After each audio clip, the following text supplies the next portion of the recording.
यदि अभी UP board exam 2024 देने वाले और आप भी कक्षा 10वीं में पढ़ते हैं और आप भी चाहते हैं गणित में 70 नंबर पाना, तो इस वीडियो को आपको ध्यान से देखना चाहिए, क्योंकि ये वीडियो आपके लिए सबसे ज्यादा इंपॉर्टेंट है। क्योंकि इस वीडियो में लेके आऊँ 25 सबसे महत्वपूर्ण बहुविकल्पी प्रश्न लेके आए और बोर्ड एग्जाम में 100% यहीं से क्या होंगे, प्रश्न आएंगे। क्योंकि ये जो भी प्रश्न लिए गए सभी चैप्टरों से आपको प्रश्न लिए गए और प्रश्न काफी इंपॉर्टेंट है। अगर आपका भी सपना होगा गणित में पूरा का पूरा नंबर पाने के लिए, तो इस वीडियो को ध्यान से देखिएगा। और यहाँ पे मैं एक चीज बता दूं कि यहाँ पे किसी भी प्रश्न को मैं सिर्फ टिक ही नहीं लगाऊंगा, आपको फुल सोल्यूशन के साथ बिल्कुल हल करके आपको एक एक प्रश्न को बताऊंगा। 25 में से मात्र 20 प्रश्नों को आप लोग तैयार कर लेते हैं तो बोर्ड एग्जाम में आपको एमसीक्यू का एक भी नंबर नहीं कटेगा। तो चलिए वीडियो को स्टार्ट करते हैं। आपके सामने पहला प्रश्न दिया गया है। पहला प्रश्न काफी इंपॉर्टेंट है। प्रश्न बोल रहा है कि भैया एक परिमेय संख्या और एक अपरिमेय संख्या का योग होता है। आपको एग्जाम्पल के रूप में हम लिखते हैं कि मान लीजिए 2 हमारा क्या है, परिमेय संख्या है और कर्ण में 2 हमारा क्या है, अपरिमेय संख्या है। तो यहाँ ध्यान दीजिए, ये हमारा परिमेय है, ये हमारा अपरिमेय है। तो दोनों को जब जोड़ते हैं तो याद रखेगा, अगर हम एक परिमेय और अपरिमेय संख्या को जोड़ें, घटाएं या गुणा करते हैं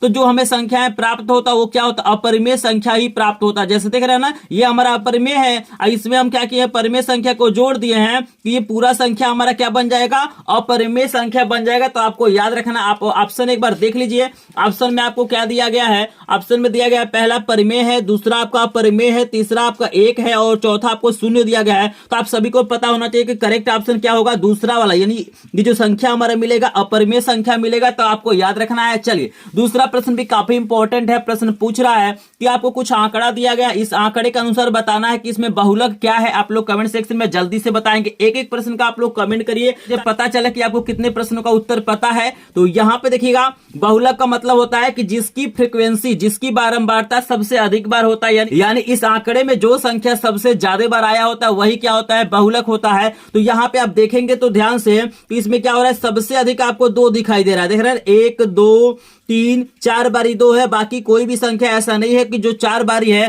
तो इसलिए सबसे ज्यादा जो फ्रीक्वेंसी है, बारंबारता किसका है, 2 है। तो यहाँ पे सही आंसर आपका क्या हो जाएगा, तीसरा वाला 2 आपका क्या हो जाएगा, करेक्ट आंसर हो जाएगा। आई होप आपको समझ में आ रहा हो। चलिए तीसरा प्रश्न भी देख सकते हैं, मोस्ट इंपॉर्टेंट प्रश्न है ये। द्विघात समीकरण से आपको प्रश्न दिया गया है। ये प्रश्न तो बिल्कुल 100% श्योर रहे, इस तरह के प्रश्न आपके बोर्ड एग्जाम में पूछे जाते हैं। ये प्रश्न कह रहा है कि यदि समीकरण 3x² + 12x + c = 0 के मूल मान है तो C का मान आपको बताना है। आपको ऑप्शन दिया गया 3 6 12 36। तो इसको सॉल्व करना पड़ेगा। तो देखिए, जब भी हमारे सामने क्या होता है कि किसी भी द्विघात समीकरण में क्या होता है, मूल समान होते हैं, तो इसका मतलब होता है कि जो विविधकर D होता है उसकी वैल्यू क्या होता है, 0 के बराबर होता है, यानी b² - 4ac बराबर क्या होता है, 0 होता है। और आप लोग देख सकते हैं a की वैल्यू 3 है, b की वैल्यू आपको 12 है और c की वैल्यू हमारा c है। तो यहाँ पे वैल्यू को आपको पुट करना है। तो देखिए b की जगह कितना है, 12 है, तो यहाँ पे 12 का स्क्वायर - 4 गुणे a की वैल्यू कितना है, 3 है और गुणे c बराबर आपका 0 हो जाएगा। एक एक प्रश्न का मैं सोल्यूशन बताऊंगा ताकि आपको कोई दिक्कत ना हो। तो 12 का स्क्वायर करेंगे तो 144 हो जाएगा और 4 तो आपका हो जाएगा 12c बराबर 0। पक्षांतर करेंगे तो आपका हो जाएगा 12c बराबर 144।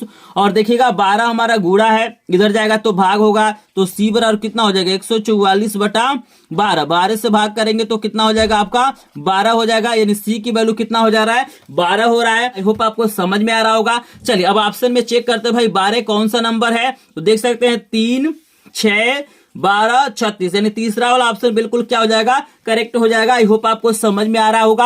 अगर प्रश्न समझ में आ रहा है तो एक बार वीडियो को लाइक कर देंगे। आपका लाइक शेयर सब्सक्राइब ही हमारा क्या होता है, मोटिवेशन होता है। चलिए आपके सामने चौथा प्रश्न करा देते हैं। यहाँ पे देख सकते हैं प्रायिकता चैप्टर का आपका प्रश्न दिया गया है। मैं हर एक चैप्टर के लिया हूं, चाहे समांतर श्रेणी हो चाहे प्रायिकता हो, कोई भी चैप्टर आपका नहीं छूटेगा। सभी चैप्टरों के इंपॉर्टेंट प्रश्न मैंने ले लिया है, इसीलिए मैं बोल रहा हूं कि अगर वीडियो को लास्ट तक देख लेते हैं, कम से कम 20 प्रश्न तैयार कर लेते हैं, तो बोर्ड एग्जाम में कोई प्रश्न आपका एमसीक्यू नहीं छूटने वाला है। तो चलिए इस प्रश्न को ध्यान से समझिए। प्रश्न कह रहा है कि अच्छी प्रकार फेंटी गई 52 पत्तों की एक गड्डी में, ताश आप लोग जानते होंगे, ताश में 52 पत्ती होता है, तो उसमें बोल रहा है कि भैया एक इक्का आने की प्रायिकता क्या होगा। आपको ऑप्शन दिया गया 1/52, 1/13, 45 और 52। तो याद रखिएगा, यहाँ पे मैं बता भी देता हूं कि टोटल जो पत्ती होता है हमारा कितना होता है, 52 होता है। याद रखिएगा टोटल पत्ती क्या होता है 52 होता है, जिसमें से 4 क्या होता है इक्का होता है। ए लिखा होता है, स्क्रीन पे भी आपको दिखाई दे रहा है। इस तरह से क्या होता है 4 क्या होता है इक्का होता है। 4 क्या होते हैं रन होता है, चिड़ी होता है, हुकुम होता है, ईंट होता है और क्या होता है पान होता है। तो बोल रहा है भैया कि 52 जो पत्ता है इसमें से इक्का आने की प्रायिकता क्या होगा। तो याद रखिए जो प्रायिकता आपका होता है, प्रायिकता का जो फार्मूला आपका होता है वो होता है आने की संभावना बटा आपका होता है कुल संभावना। ठीक है ना, ये आपका क्या होता है फार्मूला होता है। तो देखिए आप सभी जानते हैं कि भाई कुल संभावना कितना है, यानी 52 पत्तों में से क्या हो सकता है 4 पत्ती हमारा क्या हो सकता है इक्का आ सकता है। भाई आने की संभावना क्या है 52 में से कोई 4 पत्ती ने इक्का होगा। चूंकि हमको इक्का आने की प्रायिकता पूछ रहा है तो 4 बटा क्या हो जाएगा 52 हो जाएगा। ठीक है, तो इसको काट लीजिए, 4 कम 4 और 13 चौको आपका होता है 52, यानी आपका हो जा रहा है यहाँ पे 1/13 आपका क्या हो जाएगा करेक्ट आंसर हो जाएगा। आई होप आपको समझ में आ रहा है, यानी 52 में से 4 ठो इक्का आ सकता है। ठीक है ना, तो ये 4/52 का मतलब हो जाएगा 1/13 आपका करेक्ट ऑप्शन है। तो यहाँ पे दूसरा वाला ऑप्शन बिल्कुल क्या हो जाएगा करेक्ट हो जाएगा। आई होप आपको समझ में आ रहा होगा। चलिए 5 नंबर का प्रश्न भी आपको करा देते हैं। यहाँ पे देख सकते हैं 5 नंबर का प्रश्न आपको कह रहा है कि 1 से 10 तक की धनात्मक सम संख्याओं का समांतर माध्य होगा। तो आप सभी जानते हैं भैया समांतर माध्य का जो फार्मूला होता है क्या होता है, आप सभी को पता है कि समांतर माध्य बराबर होता है कुल पदों का योग बटे पदों की संख्या। तो कुल पदों का योग मतलब सम संख्याएं पूछ रहा है, कितना दिया 1 से 10 तक की सम संख्याएं। तो आपका 2 हो जाएगा, 4 हो जाएगा, 6 हो जाएगा, 8 हो जाएगा और क्या हो जाएगा 10 हो जाएगा। अब बटे कुल पदों का योग बटे पदों की संख्या कैटो है 2 2 4 5 है, तो यहाँ पे क्या करना है 5 लिख लेना है। तो इन सबको जोड़िए तो देखिए 6 4 10 और 8 2 10 20 30 हो जा रहा है। कितना हो जा रहा है 30/5 और ये 5 6 क्या हो जाएगा 30, यानी 6 हमारा हो जा रहा है करेक्ट ऑप्शन।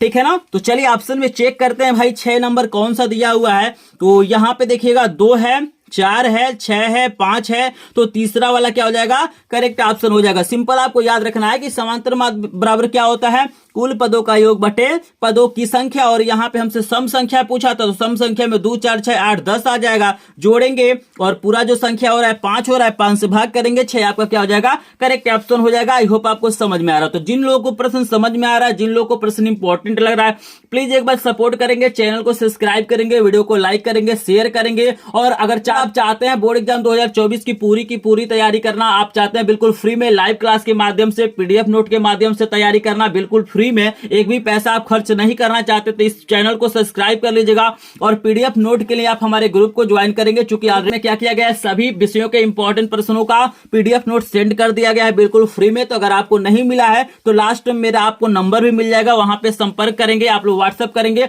वहां से मैं आपको पीडीएफ नोट प्रोवाइड कर दूंगा। तो चलिए आपके सामने लेके आते हैं अगला प्रश्न। आपके सामने 6 नंबर का भी प्रश्न दिखाई दे रहा है। 6 नंबर का प्रश्न कह रहा है कि भैया एक समांतर श्रेणी दिया गया है, आपको इसका सार्वंतर बताना है। तो सार्वंतर का मतलब डी होता है और डी बराबर जो फार्मूला होता है आपका होता है a2 - a1, मतलब दूसरे वाले पद में से आपको पहले वाले पद को माइनस करना है। तो आप देख सकते हैं कि जो दूसरा वाला पद आपको दिया गया है -1 दिया गया है और इसमें से हमें माइनस करना है किसको पहले वाले पद को। तो पहला वाला पद आपको -5 दिया गया है, यानी -1 माइनस माइनस प्लस यहाँ पे 5 हो जाएगा और 5 में से 1 घटाएंगे तो आपका क्या हो जाएगा 4 हो जाएगा। सर्वांतर क्या हो जा रहा है 4 हो जा रहा है। तो आप ऑप्शन देख सकते हैं, पहला ऑप्शन आपको 4 दिया गया है, दूसरा आपको 3 दिया गया है और तीसरा आपको 2 दिया गया है, चौथा आपको 1 दिया गया है। तो यहाँ पे सही आंसर हमारा क्या हो जाएगा पहला वाला हो जाएगा, 4 आपका करेक्ट ऑप्शन हो जाएगा। तो आप याद रखिएगा इस सर्वांतर कैसे निकाला जाता है, 100% ये श्योर रहिए कि इस पे एक प्रश्न आपसे पूछा जाएगा सर्वांतर पे, चूंकि समांतर श्रेणी क्या है आपके सिलेबस में है। तो ये तरीका आप लोग याद रखिएगा कि कभी भी सर्वांतर निकालने के लिए आपको दूसरे वाले में से पहले वाले को घटाना है, पहले वाले में से दूसरे वाले को नहीं घटाना है। चलिए 7 नंबर प्रश्न भी आपको दिखाई दे रहा है। 7 नंबर प्रश्न क्या कह रहा है कि बहुपद 3x² + 5x + 2 के शून्यकों का योगफल आपको बताना है। आपको बहुपद दिया गया है, बहुपद क्या दिया गया है सबसे पहले लिखते हैं 3x² + 5x + 2, यहाँ पे लिख लेते हैं 3x² + 5x + आपको 2 दिया गया है। यहाँ पे पूछ रहा है शून्यकों का योगफल, शून्यकों का योगफल मतलब अल्फा प्लस बीटा की वैल्यू पूछ रहा है। और आप सभी जानते हैं कि अल्फा प्लस बीटा की वैल्यू होता है -b/a a के बराबर ये फार्मूला होता है। b का मतलब होता है यहाँ पे x का गुणांक, यानी आपको दिया गया है 5 और आगे माइनस है तो माइनस लगाइए, बटा a की वैल्यू आपको 3 दिया गया है तो -5/3 आपका क्या हो जाएगा, करेक्ट ऑप्शन हो जाएगा। तो चलिए देखते हैं -5/3 दिया है कि नहीं दिया है। तो आप लोग देख सकते हैं तीसरा वाला बिल्कुल क्या है, करेक्ट ऑप्शन है। आई होप आपको समझ में आ रहा होगा। तो योगफल और गुणनफल का फार्मूला आप लोग याद रखिएगा, योगफल का -b/a होता है और गुणनफल का c बटा क्या होता है, a होता है। इसको आपको याद रखना है। तो बहुत सारे ऐसे क्वेश्चंस होते हैं गणित के जो क्या करते हैं, सिर्फ फार्मूला अगर आपको पता है तो बिल्कुल आसानी से आप लोग सॉल्व कर सकते हैं। आई होप ये प्रश्न आपको समझ में आ रहा होगा। प्रश्न समझ में आ रहा तो एक बार प्लीज वीडियो को लाइक करेंगे, चैनल पे नए होंगे चैनल को सब्सक्राइब करेंगे। चलिए आपके सामने आ गया अगला सवाल। तो देख सकते हैं 8 नंबर का प्रश्न आपको दिया गया है, निर्देशांक ज्यामिति का प्रश्न है, काफी इंपॉर्टेंट प्रश्न है। प्रश्न कह रहा है कि हमको एक बिंदु दिया गया है, इसको मूल बिंदु से आपको दूरी बताना है कि कितना होगा। तो आप लोग कमेंट में सबसे पहले बताइए। तो आप देख सकते हैं यहाँ पे 6 मात्रक दिया गया है, 5 मात्रक दिया गया है, 4 मात्रक दिया गया है, 3 मात्रक दिया गया है। तो जल्दी से सभी लोग कमेंट सेक्शन में बताइए कौन सा ऑप्शन सही हो सकता है। तो याद रखिएगा, इसके लिए एक फार्मूला मैं बता देता हूं कि जब भी एक बिंदु मूल बिंदु होता है तो फार्मूला d बराबर जो आपका होता है ये होता है कड़ी में x का स्क्वायर प्लस y का स्क्वायर। ठीक है ना, ये फार्मूला आप लोग लगाइएगा बराबर। देख सकते हैं x की वैल्यू ये है और y की वैल्यू ये है, तो 3 का स्क्वायर प्लस आपका हो जाएगा 4 का स्क्वायर। इट्स मीन d बराबर आपका हो जाएगा 3 का स्क्वायर आपका 9 हो जाएगा, 4 का स्क्वायर आपका 16 हो जाएगा और 16 9 आपका होता है 25 और 25 का वर्गमूल क्या होता है 5, यानी 5 मात्रक हमारा करेक्ट ऑप्शन हो जाएगा। तो यहाँ पे दूसरा वाला क्या हो जाएगा, करेक्ट ऑप्शन। आई होप बहुत सारे लोगों ने सही कमेंट किया था, ठीक है ना, कुछ लोगों ने गलत कमेंट किया था। तो ये सिंपल तरीका है, जब भी एक बिंदु क्या हो, मूल बिंदु हो और एक बिंदु से क्या करना है, उसकी दूरी बताना हो, तो ये फार्मूला आप लोग यूज कर सकते हैं। क्योंकि दूसरा वाला जो बिंदु होता है मूल बिंदु का मतलब 0 0 होता है। क्लियर है, चलिए आगे बढ़ते हैं। आप देख सकते हैं 9 नंबर का प्रश्न दिया गया है, ये भी प्रश्न काफी इंपॉर्टेंट है। तो प्रश्न में आपको 2 समीकरण दिया गया है, बताना कि इसका हल क्या होगा। तो बिल्कुल आसान है प्रश्न, ठीक है ना। यहाँ पे इसको सॉल्व करते हैं तो x माइनस वाई बराबर 2 है और x प्लस वाई बराबर 2 है। तो लिख लेते हैं, यहाँ पे क्या है, x माइनस वाई बराबर 2 है और x प्लस वाई बराबर क्या है, 2 है। इसको सॉल्व करिए तो विलोपन विधि से हम सॉल्व करते हैं तो y से y कट जाएगा। 2x बराबर आपका कितना हो जाएगा 4, x बराबर हो जाएगा 4/2, इस मीन यहाँ पे 2 हो जाएगा। तो x की वैल्यू 2 हो गया, y की वैल्यू के लिए, y के मान के लिए, तो y के मान के लिए आप किसी भी समीकरण में भरिए। तो हम यहाँ पे भर देते हैं। तो देखिएगा x की जगह पे 2 हो गया प्लस y बराबर 2 और y बराबर क्या हो जाएगा 2 माइनस 2, पक्षांतर करेंगे तो माइनस होगा। y बराबर कितना हो जा रहा है 0, यानी जो आपका आंसर आ रहा है, फाइनली जो आंसर आ रहा है x की वैल्यू 2 आ रहा है और y की वैल्यू क्या हो रहा है 0 आ रहा है। तो चलिए चेक करते हैं कि कौन सा ऑप्शन हमारा सही है। 2 और 0 किस में दिया गया है, तो ये देख सकते हैं पहला वाले में x की वैल्यू 0 है और y की वैल्यू 2 है। तो हमारा y की वैल्यू यहाँ पे देख सकते हैं 0 आया, तो ये तो होगा नहीं। y की वैल्यू 0 किस में दिया है कि ये x बराबर 2 और y बराबर 0, यानी दूसरा वाला बिल्कुल क्या हो जाएगा, करेक्ट ऑप्शन हो गया। ठीक है ना, आप लोग देख सकते हैं इस तरह से मैंने क्या किया, इसको सॉल्व किया है, बिल्कुल आसान है। आई होप आपको समझ में आ रहा होगा। चलिए आगे चलते हैं और अगले प्रश्न का सोल्यूशन करते हैं। तो यहाँ पे देखिए इसके बाद से 10 नंबर प्रश्न है। तो 10 नंबर प्रश्न भी काफी इंपॉर्टेंट है, द्विघात समीकरण का प्रश्न है। तो हमको एक समीकरण दिया गया है, यहाँ पे पूछ रहा है मूल बताइए। मूल बताने का मतलब होता है x की वैल्यू आपको बताना है कि कौन सा करेक्ट होगा। पहला ऑप्शन में आपको प्लस माइनस 0.2 दिया गया है, दूसरा में प्लस माइनस 1 दिया गया है, तीसरा में प्लस माइनस 2 दिया गया है और चौथा में प्लस माइनस 4 दिया गया। तो बहुत ही आसान है, आई होप सभी लोग इसको कर लेंगे। तो चलिए इसको सॉल्व कराते हैं। x स्क्वायर माइनस 4 है, तो देखिए x स्क्वायर माइनस 4 बराबर 0 है, तो x स्क्वायर यहाँ पे पक्षांतर करेंगे तो 4 होगा और x बराबर क्या हो जाएगा कड़ी में 4। और जब भी हम वर्गमूल निकालते हैं तो प्लस माइनस में आता है और 4 का वर्गमूल 2 होता है। तो प्लस माइनस हमारा 2 बिल्कुल करेक्ट है। तो यहाँ पे हमारा क्या हो जाएगा, तीसरा वाला ऑप्शन बिल्कुल सही हो जाएगा। ठीक है ना, चलिए आगे बढ़ते हैं। अगला प्रश्न आपको दिया गया, देख सकते हैं 11 नंबर का प्रश्न है कि आपको बताना है कि बिंदु 3 4 की वाई अक्ष से दूरी। तो याद रखिएगा यहाँ पे थोड़ा सा एक चीज आपको याद रखना है कि वाई अक्ष से दूरी का मतलब होता है, जैसे यहाँ पे मैं आपको समझाने की भी कोशिश करता हूँ। हमारे पास देखिएगा ये वाई अक्ष है, ये एक्स अक्ष है, ठीक है ना। तो वाई अक्ष से दूरी का मतलब होता है, यहाँ पे क्या होता है भुज होता है और एक्स अक्ष से दूरी का मतलब क्या होता है कोटि होता है। तो जब भी आपसे वाई अक्ष से दूरी पूछता है तो यहाँ पे भुज को लिखना है। भुज का मतलब होता है एक्स की वैल्यू को लिखना है। एक्स अक्ष से दूरी पूछता है तो वाई की वैल्यू वैल्यू यानी कोटि को आपको लिखना है। तो यहाँ पे हमको पूछा हुआ वाई एस से दूरी, वाई एस से दूरी का मतलब होता है भुज, तो ये भुज होता है, ये कोटि होता है। तो यहाँ पे 3 इकाइयां आपका क्या हो जाएगा, करेक्ट ऑप्शन हो जाएगा। इसको आपको याद रखना है। चलिए 12 नंबर का प्रश्न सबसे ज्यादा इंपॉर्टेंट है और मोस्ट इंपॉर्टेंट प्रश्नों में से एक प्रश्न है। ये प्रश्न लगातार पूछा भी गया है और इस बार चांस है इस प्रश्न का आने का। तो चलिए इसका मैं सोल्यूशन आपको करा देता हूं। सबसे पहले प्रश्न को पढ़ लीजिए। प्रश्न कह रहा है कि एक लंबवृत्तीय बेलन के आधार का क्षेत्रफल, याद रखिएगा लंबवृत्तीय बेलन के आधार का क्षेत्रफल 9 पाई सेंटीमीटर स्क्वायर दिया है। तो इसके आधार का आपको व्यास बताना है। आपको ऑप्शन दिया गया है 2 सेंटीमीटर, 3 सेंटीमीटर, 4 सेंटीमीटर, 6 सेंटीमीटर। तो चलिए इसको सॉल्व करते हैं। तो यहां पे ध्यान दीजिए कि जैसे हमारे पास क्या है कि वेलन है, ठीक है ना, ऐसे हमारे पास क्या है, एक वेलन है। हम कल्पना कर लेते हैं कि ये हमारा क्या है, एक वेलन है, ठीक है ना। इस वेलन के आधार का व्यास दिया गया है। आप इसको मानिए चाहे इसको मानिए, ये आपका आधार हो जाएगा। तो आधार क्या होता है, वृत्ताकार होता है। याद रखिए आधार कैसा होता है, वृत्ताकार होता है। तो यहाँ पे वृत्त का क्षेत्रफल दिया है, बेलन का क्षेत्रफल नहीं दिया। इसके आधार का क्षेत्रफल मतलब हो गया इस वृत्त का क्षेत्रफल। और आप जानते हैं कि जो आधार होता है, आधार क्या होता है, एक वृत्त होता है। तो यानी आपका वृत्त का जो क्षेत्रफल होता है पाई आर स्क्वायर होता है। और इसकी वैल्यू आपको दिया गया है 9 पाई, ठीक है ना। इसकी वैल्यू आप देख सकते हैं दिया गया है 9 पाई दिया गया है। तो यहां पे देखिए पाई से पाई हमारा कट जाएगा, आर स्क्वायर बराबर आपका 9 हो जाएगा, आर बराबर कर्ण में 9 हो जाएगा। इसका वर्गमूल निकालेंगे तो आपका 3 हो जाएगा। 3 सेंटीमीटर त्रिज्या हो गया। लेकिन हमसे त्रिज्या नहीं पूछा है, हमसे पूछा है भैया कि इसका व्यास बताइए। तो आप सभी जानते हैं कि जो व्यास डी बराबर क्या होता है, 2r के बराबर होता है। यानी जो व्यास होता है त्रिज्या का दोगुना होता है। तो त्रिज्या हमारा 3 है, तो यहाँ पे 2 गुणे 3 इट्स मीन हो जाएगा 6 सेंटीमीटर। तो 6 सेंटीमीटर हमारा क्या हो जाएगा, करेक्ट ऑप्शन हो जाएगा। तो यहाँ पे देख लीजिए, यहाँ पे चौथा जो ऑप्शन है बिल्कुल क्या होगा, करेक्ट होगा। 6 सेंटीमीटर आपका क्या हो जाएगा, करेक्ट ऑप्शन हो जाएगा। आई होप आपको समझ में आ रहा होगा। तो यहाँ पे 12 प्रश्न मैंने करा दिया, ठीक है ना। यहाँ पे 25 प्रश्न कराऊंगा और 25 प्रश्न बिल्कुल आपको एक्सप्लेन करके बताऊंगा ताकि आपको कोई दिक्कत नहीं है। लेकिन रिक्वेस्ट यही करेंगे कि वीडियो पसंद आएगा तो लाइक जरूर करेगा, चैनल को सब्सक्राइब करेंगे और इस वीडियो को अपने फ्रेंड के साथ भी शेयर करिए ताकि उनको भी लाभ हो सके। चलिए आपके सामने आ गया 13 नंबर का प्रश्न। आपके सामने 13 नंबर का प्रश्न आ गया। ये भी प्रश्न काफी इंपॉर्टेंट है। प्रश्न कह रहा है कि साइन 42 अंश बटा कॉस 48 अंश का मान होता है। पहला आपको दिया 1 से कम, दूसरा आपको दिया गया 1 से अधिक, तीसरा आपको 1 दिया गया और चौथा आपको 0 दिया गया है। तो ये भी प्रश्न लगातार पूछा जाता है और हमको जहां तक लगता है कि ये प्रश्न क्या होता है, कोई भी ऐसा साल नहीं है कि छूट जाता है, ठीक है ना। साइन के जगह पे कहीं 10 कॉट दे देता है। तो कुछ नहीं करना है, सिंपल है।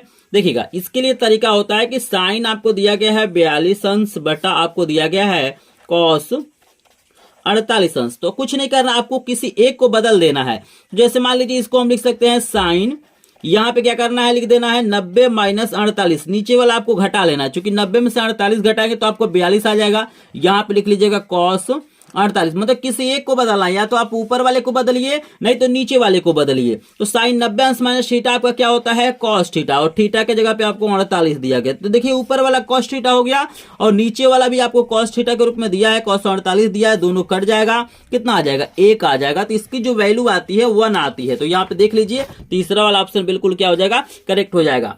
तो देख लीजिए तीसरा वाला ऑप्शन बिल्कुल करेक्ट हो जाएगा। यहाँ पे देखिएगा साइन के जगह पे 10 कॉट भी दे सकता है, कॉसेक सेक भी दे सकता है। तो कुछ भी दे, इसकी जो वैल्यू होता है 1 के बराबर आता है। अगर इन दोनों को जोड़ने पे क्या होता है, 90 अंश आता है। चलिए 14 नंबर का प्रश्न देख सकते हैं, मोस्ट इंपॉर्टेंट है। ये प्रश्न कह रहा है कि भैया 15, 18, 24 का आपको क्या करना है, लॉसा बताना है। तो देखिए 15, 18, 24 का आपको लॉसा निकालना तो सबको आता होगा। यहाँ पे मैं आपको बता देता हूं कि इसका जो लॉसा आएगा 360 आएगा। तो ये तो सभी को आता है, इसीलिए मैं इसको बता नहीं रहा हूं। लॉसम निकालना तो सभी लोग जानते हैं, एलसीएम निकालना तो जानते ही होंगे ना। तो 360 आएगा, देख लीजिएगा। अगर कहीं गलती होगा तो कमेंट सेक्शन में बताइएगा। चलिए 15 नंबर का प्रश्न भी काफी इंपॉर्टेंट है, प्रायिकता से प्रश्न पूछा गया है। कह रहा है भैया एक थैले में 3 लाल और 5 काली गेंदें हैं। इस थैले में से यदि एक लाल गेंद यादृच्छिक निकाली जाती है तो इसकी प्रायिकता बताइए। तो अभी मैंने बताया है कि प्रायिकता बराबर क्या होता है, आने की संभावना बटा कुल संभावना। ये फार्मूला आपका होता है। तो देखिएगा जो हमारे पास बैग है, थैला है, उसमें टोटल कितना होगा, 5। टोटल गेंदों की संख्या कितना होगा, तो 3 लाल है और हमारा क्या हो जाएगा, 5 काली है। तो टोटल कुल संभावना क्या हो जाएगा, 8 हो जाएगा। 5 + 3 जोड़ेंगे तो 8 हो जाएगा। यानी भाई अगर हम उसमें से गेंद निकाले एक एक करके तो 8 में से कोई निकल सकता है, लेकिन कंडीशन दे दिया है कि भैया हमें लाल गेंद बताना है कि लाल गेंद कितने आ सकता है। अब देखिए लाल गेंदों की संख्या क्या है, 3 है, तो 8 में से कोई 3 ही न गेंद आ सकता है यहाँ पे लाल वाला, बाकी 5 तो काली है। तो यहाँ पे आने की संभावना आपका 3 है और कुल संभावना 8 है, तो 3/8 क्या हो जाएगा, करेक्ट ऑप्शन हो जाएगा। क्लियर है सभी को भाई, प्रायिकता बराबर होता है आने की संभावना बटे कुल संभावना, तो कुल संभावना 8 है, 8 में से 3 ही ना आ सकता है लाल गेंदें, तो 3/8 आपका क्या हो जाएगा, करेक्ट ऑप्शन। तो आप देख सकते हैं तीसरा वाला बिल्कुल करेक्ट है। आई होप आपको समझ में आ रहा होगा, कहीं दिक्कत होगा तो कमेंट सेक्शन में बताइएगा। चलिए 16 नंबर का भी प्रश्न देख सकते हैं, समांतर श्रेणी से प्रश्न पूछा गया है, प्रश्न काफी इंपॉर्टेंट है। प्रश्न कह रहा है कि यदि एक समांतर श्रेणी का सर्वांतर आपको -4 है, 10वां पद -8 है, तो श्रेणी का प्रथम पद होगा, पहला ऑप्शन में आपको -40 दिया गया है, दूसरा में आपको 20 दिया गया है, तीसरा में 28 दिया गया है और चौथा में आपको 36 दिया गया है। तो काफी इंपॉर्टेंट प्रश्न है। चलिए इसको हम सॉल्व कराते हैं, बिल्कुल आसान तरीके से आपको बताते हैं ताकि आपको कोई दिक्कत न हो। तो यहाँ पे ध्यान दीजिए, सबसे पहले जो दिया गया है उसको हमें लिखना है, तो यहाँ पे थोड़ा सा ऊपर कर लेते हैं और इसको सॉल्व करने की कोशिश करते हैं, ठीक है ना। बाकी अगर आपको नहीं समझ में आता है तो हमारे लाइव क्लास को ज्वाइन करिए, वहां पे सारी चीजें आपको समझ में आएगा, ठीक है ना। तो देखिए सर्वांतर को हम लोग डी से दिखाते हैं, तो डी की वैल्यू हमको दिया गया है -4, ठीक है ना। और देखिएगा 10वां पद यानी A10 हमको दिया गया है -8, आपसे पूछा जा रहा है कि प्रथम पद बताइए। तो देखिए बहुत आसान फार्मूला है इसके लिए, यहाँ पे n की वैल्यू भी याद रखिएगा 10 है, कुल पद कितना है 10 है, A10 दिया गया है। तो यहां पे देखिए फार्मूला होता है A n, यानी nवां पद का फार्मूला होता है A + n-1 इंटू आपका होता है D। तो n की जगह पे आपको 10 भरना है, तो A10 बराबर A + n की जगह पे 10 - 1, D की वैल्यू आपको दिया गया है -4, ठीक है ना। तो चलिए इसी को सॉल्व करना, A10 की वैल्यू आपको -8 दिया गया है, तो -8 + A, और यहाँ पे देखिएगा प्लस और माइनस आपका माइनस हो जाएगा, और 10 में से घटाएंगे तो 9, 9 चौको आपको हो जाएगा 36, और यहाँ पे देखिए A बराबर आपको हो जाएगा, माइनस से इधर जाएगा तो प्लस हो जाएगा, यानी 36 - 8, और 36 में से जब 8 घटाएंगे तो आपका हो जाएगा 28, यानी 28 से आपका क्या हो जाएगा, करेक्ट ऑप्शन हो जाएगा। समझ रहे हैं ना, कुछ नहीं करना है आपको, ये फार्मूला होता है, नवा पद निकालने का ये फार्मूला होता है, बस फार्मूले में आपको पुट करना है वैल्यू और आराम से आपका आंसर आ जाएगा। देख लीजिए, अगर कहीं दिक्कत हो तो बताइए, वैसे मैं कोशिश कर रहा हूँ एक एक प्रश्न आपको बिल्कुल आराम से और बिल्कुल आसान तरीके से बताने के लिए, ठीक है। अगर इससे भी आसान तरीके से आप सीखना चाहते हैं तो डेली हम लाइव क्लासेज आपको रात में 8 बजे प्रोवाइड करते हैं, वहां पे आप लोग ज्वाइन कर सकते हैं। और इस चैनल पे बोर्ड एग्जाम की पूरी तैयारी भी कराई जाती है बिल्कुल फ्री में। मेरे चैनल से पढ़ के बहुत सारे स्टूडेंटों का क्या हुआ है, 95% से ऊपर नंबर आया है, वो विद्यालय में टॉप किए हैं, जिलों को टॉप किए हैं। अगर आपका भी सपना है टॉप करने का, 95% से ऊपर नंबर लाने का, तो हमारे ग्रुप को ज्वाइन करिएगा और चैनल को सब्सक्राइब करिए। चलिए यहाँ पे ऑप्शन हम देख लेते हैं, 28 कौन सा है, तीसरा वाला ऑप्शन बिल्कुल करेक्ट हो जाएगा। चलिए नेक्स्ट प्रश्न आपको करा देते हैं। यहाँ पे देख सकते हैं 17 नंबर का प्रश्न आपको कह रहा है कि भैया हमको एक बहुपद दिया गया है, इस बहुपद में क्या करना है, हमें शून्यक बताना है। शून्यक का मतलब होता है इसको हल करना है। तो समीकरण हमको दिया गया x² - 2x - 3, तो यहाँ पे लिख लेते हैं x² - 2x - 3। शून्यक निकालने के लिए लास्ट में आपको 0 मानना है, इसके मध्य पदों को तोड़ के गुणनखंड करना है। तो गुणा करने पे 3 लाना है, घटाने पे 2 लाना है। तो सिंपल इसको तोड़िए, तो x² माइनस यहाँ पे हो जाएगा 3 - 1 इंटू x - 3 बराबर 0। चूंकि देखिएगा 3 में से 1 घटाएंगे तो 2 आ जाएगा, और गुणा करेंगे तो 3 एकम क्या हो जाएगा, 3 हो जाएगा। तो गुणनखंड करना आपको पता होगा मध्य पदों को तोड़ के। यहाँ पे हो जाएगा x² - 3x माइनस माइनस आपका क्या हो जाएगा प्लस x -3 बराबर 0। चूंकि 1 से गुणा करेंगे तो x ही मिलेगा। आगे सॉल्व करिए, तो x², तो यहाँ पे मैंने गलत लिख दिया है, यहाँ पे हम कॉमन लेंगे, तो यहाँ पे x कॉमन ले लीजिए, तो यहाँ पे आपका x - 3 बचेगा, और यहाँ पे कुछ नहीं है तो 1 कॉमन ले लीजिए, x - 3 बचेगा। और यहाँ पे दोनों में सेम आना चाहिए, देखिए दोनों में क्या है, सेम है, तभी आपका सही होगा। फिर देखिए x - 3 दोनों में कॉमन है, तो यहाँ पे x प्लस क्या होगा 1 बचेगा बराबर 0। पक्षांतर करेंगे तो x की वैल्यू यहाँ पे 3 आ जाएगा, और x की वैल्यू यहाँ पे -1 हो जाएगा। चूंकि 0 मान के पक्षांतर करेंगे तो माइनस है, तो पक्षांतर होगा तो प्लस हो जाएगा, और ये प्लस है तो क्या हो जाएगा आपका माइनस हो जाएगा। यानी x की वैल्यू क्या आ रहा है, 3 और -1। तो चलिए ऑप्शन में चेक करते हैं कि कितना कितना दिया गया, 3 - 1, तो 3 - 1 क्या है हमारा ये तीसरा वाला ऑप्शन बिल्कुल करेक्ट है। आई होप आपको 17 प्रश्न भी समझ में आ गया होगा। प्रश्न समझ में आया तो वीडियो को लाइक करेंगे।